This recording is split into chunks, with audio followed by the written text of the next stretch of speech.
The image on the screen is of a watercolor of my grandparents' Los Olivos ranch, which was painted by my grandfather's sister, Margaret Bush, in the early 1880s and became the label for the olive oil produced by the ranch.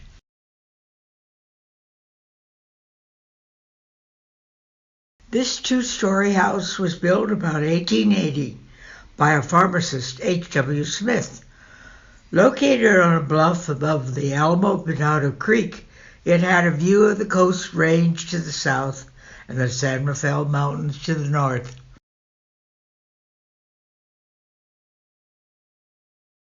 In 1883, my grandfather, Alden March Boyd, moved from Albany, New York, to Montecito. Alden suffered from respiratory problems and was inspired by Charles Nordhoff's book on the healthful climate of the Santa Barbara area, where olive trees thrived.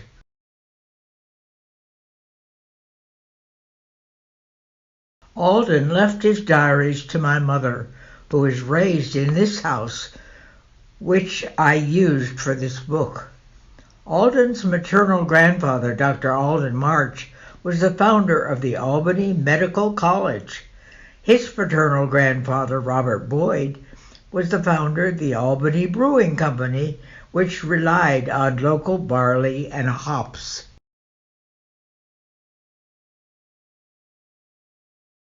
By the 1790s, the Franciscans had planted Spanish olive trees in the Alta California missions.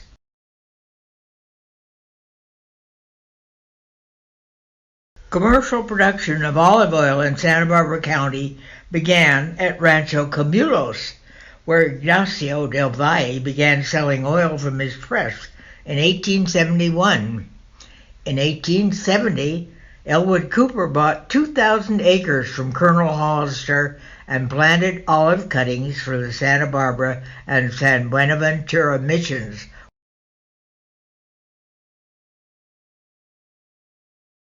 In 1884, Alden rented the Forbes home in Montecito, and his neighbor Alston Hayne had a nursery where he grew olives. That year, he drove Alden to the Santa Ynez Valley to view his ranch of 5,000 recently planted olive trees. Nearby were the Gould and Selby olive ranches. George Gould had a steam-driven olive press in Montecito, today remembered as Olive Mill Road. Hayne drove Alden to the Joseph Cooper home, which was built around the historic Cota adobe on the 15,000-acre Santa Rosa Rancho near Lompoc. Cooper, a sheep rancher, purchased it from the widow of Francisco Cota in 1868. Today a county landmark, the home has been owned by director John Ford until 1969. The Lamb family of Rancho Los Amoles were friends whose property was near the Rancho San Julian.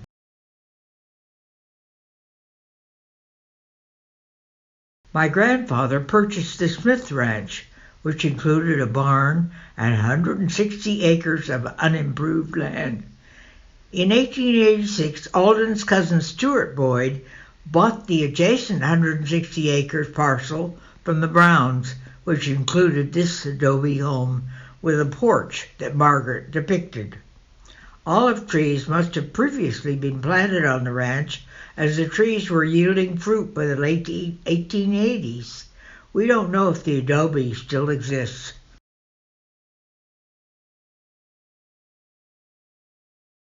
Margaret had studied drawing at the Albany Female Academy and probably knew the artist Henry Chapman Ford, who gave lessons in his Santa Barbara studio, and in 1883 published his etchings of the missions. Here is her drawing of the Santa Ynez Mission, where the building appears slightly more dilapidated than in the image by Ford. The Boyds visited the mission, where Alden knew several Native Americans, who he said at the time were San Jacinto Indians. When the Boyds visited the mission, there were several paintings hanging above the altar which are no longer there.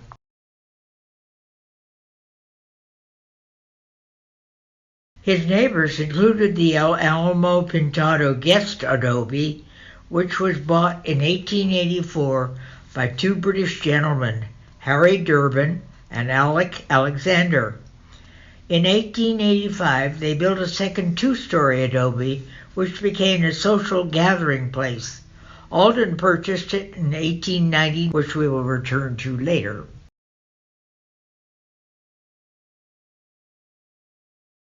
Margaret's drawing shows young olive trees that were planted on Alden's ranch in 1885, and a photo a few years later shows much larger trees. The windmill in the background was used to pump well water fed by Alamo Pintado Creek.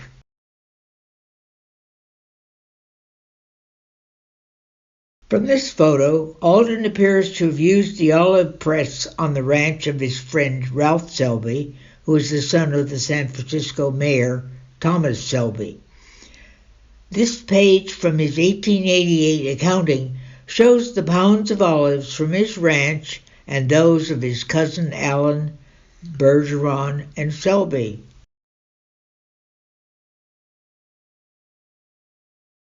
Alden met Margaret Alexander in Santa Barbara in 1885, and in 1889 they were married. The Alexander family had moved from Toronto to this home in Santa Barbara in 1884.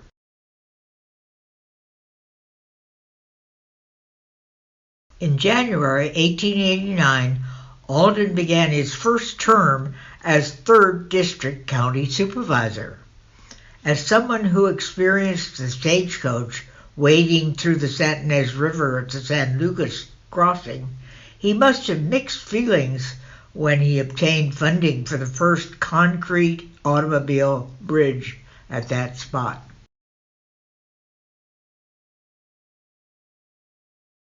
My mother, Joan, Alden's first daughter, was born in 1890 at Cottage Hospital in Santa Barbara. When she was 2 weeks old, her mother took her on the stagecoach to Ballard. A passenger on the stagecoach was a prisoner who was dressed in a black and white striped suit and had a ball and chain attached to his ankle. He kindly held my mother in his lap. The journey on the 4-horse stagecoach from Santa Barbara to Ballard via the San Marcos Pass took almost a day. It stopped at Joseph Ballard's adobe before heading on to San Luis Obispo.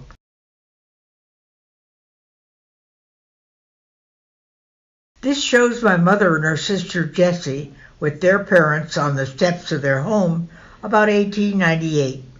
Alden is depicted in the living room sitting near the fireplace. At that time, the population of the valley numbered about 500 souls. My mother recalled the silence. No cars, no planes, no phones, just bird calls, the brook, and coyotes calling to one another at night. She said she could ride her horse from the ranch to the mountains without encountering a fence.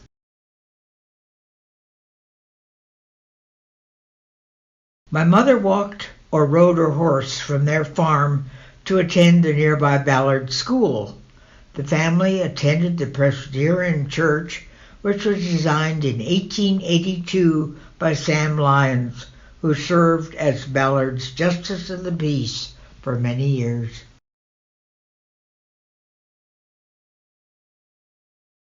Trout were abundant in the Santa Ynez River, where my mother and her sister fished at San Lucas, while their Aunt Margaret painted a watercolor. Nahui Falls was another beloved picnic spot. Margaret drew my grandparents, my mother and her sister, as children sitting at the edge of Zaca Lake, watching a canoe slip by.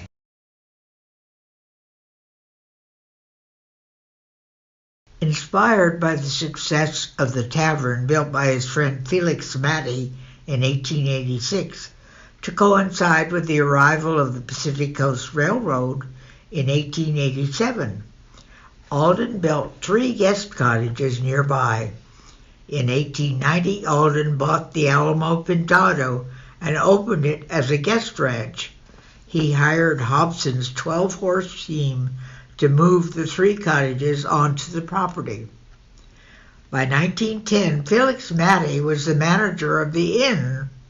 After Felix died in 1930, Alden managed to keep the inn open through the Depression, but in 1937 he sold it to Samuel de la Cuesta in preparation for moving to Santa Barbara.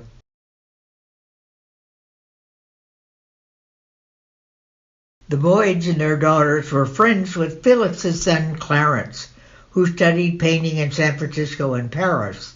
Joan introduced him to her cousin Margaret Alexander Waterman.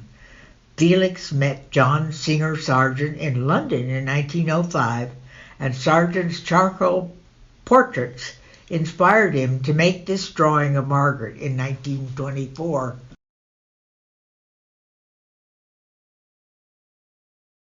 The family loved to drive up the dirt road to Figueroa Mountain, where the family hiked and camped.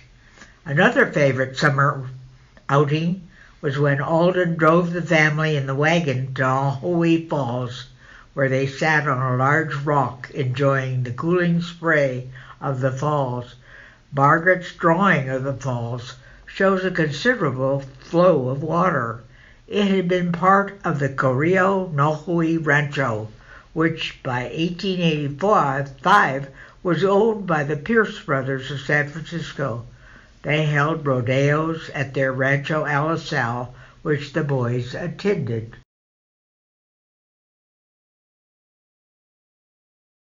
In the summer of 1914, Alden organized a camping trip to Davy Brown's cabin in Sunset Valley, east of Figueroa Mountain. Alden probably knew the explorer Davy Brown, who was born in Ireland in 1800. He was a sailor and as a 49er scouted for Kit Carson. By 1895 he had to leave his cabin, which by 1914 was still standing by a brook.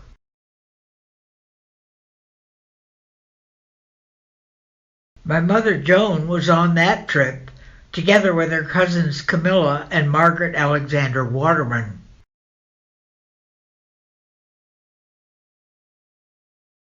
That was when she met her husband-to-be, Richard Bard of Wenatchee.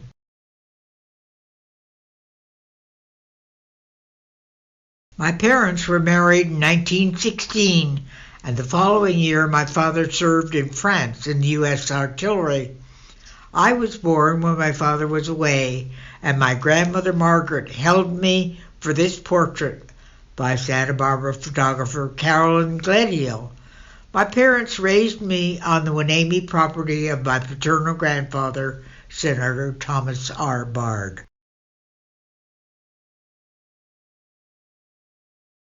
My grandparents continued to run the ranch for almost 35 more years until they sold it and moved to Santa Barbara.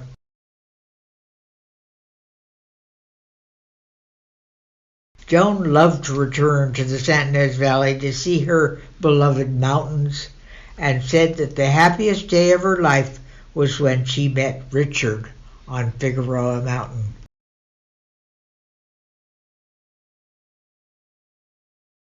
We hope this presentation will encourage other researchers to help identify sites and locate images that we have not found. For example, this photo from the Boyd album shows a portion of the Santa Ynez Mission Aqueduct, with the mission in the distance top right, and many rows of recently planted trees in the bottomland. Could these be the olive trees planted by Selby, Gould, and Hayne in the early 1880s? If so, where was the Selby olive press that Alden and his brother used?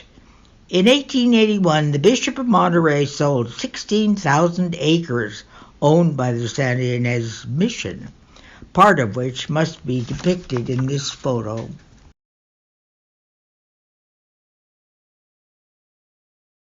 We are seeking help in identifying the image of a house on a hill above what appears to be a portion of old mission watermill works and bears an inscription on the reverse, Santa Ynez, with a question mark. This photo may show remains of the Santa Ynez Mission water-powered grist mill built around 1820 thanks to Chumash workers. We assume that the mission used this grist mill also as an olive press, but we hope that mission historians will clarify that. We wonder if this photo might be of the Selby olive ranch with the olive trees and mission beyond the house on the hill.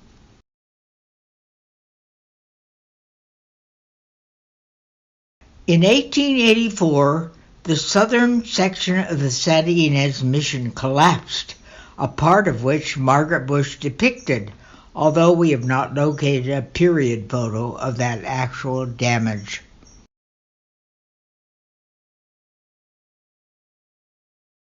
During the 1880s, Chumash spiritual leader Raphael Solares also served as the mission sacristan, namely the person in charge of the contents in the buildings. It is likely that Margaret and Alden met him when they visited the mission. Undoubtedly, when Alden served as 3rd District Supervisor in the 1880s, he would have met Raphael Solares. We hope to find information about Alden's work as a county supervisor, his involvement with the Mission Indian Relief Act of 1891, and to learn more about Raphael Solares.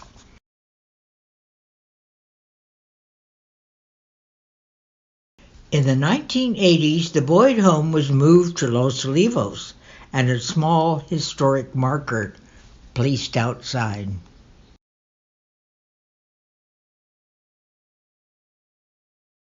My mother wrote in Santa Barbara's Historical Society publication, Noticias, quote, "I think my childhood must have been a happy one. There seemed so much to do. The hay rides, horseback rides, picnic and swims in the Santa Ynez River or Zaca Lake, picnics at Nohui Falls, the trips at Christmas time in the buckboard to the upper part of the Santa Aguada Canyon to get our Christmas tree, a digger pine. The long, hot summer days, lying in the hammock on the veranda and listening to the bells on the grain wagon teams as they went by on the road below our hill, lost in a cloud of dust. On those days, my father would keep the house completely closed, and the temperature outside would be 104 degrees, inside 64 degrees. And if anyone left the door open for a second, his voice would be heard shouting, 'Door!'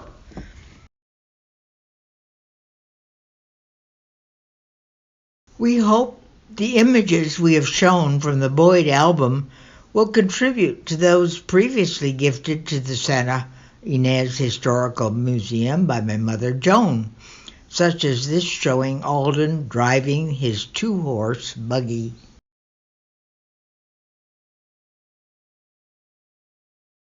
My mother and her sister on ladders among the olive trees.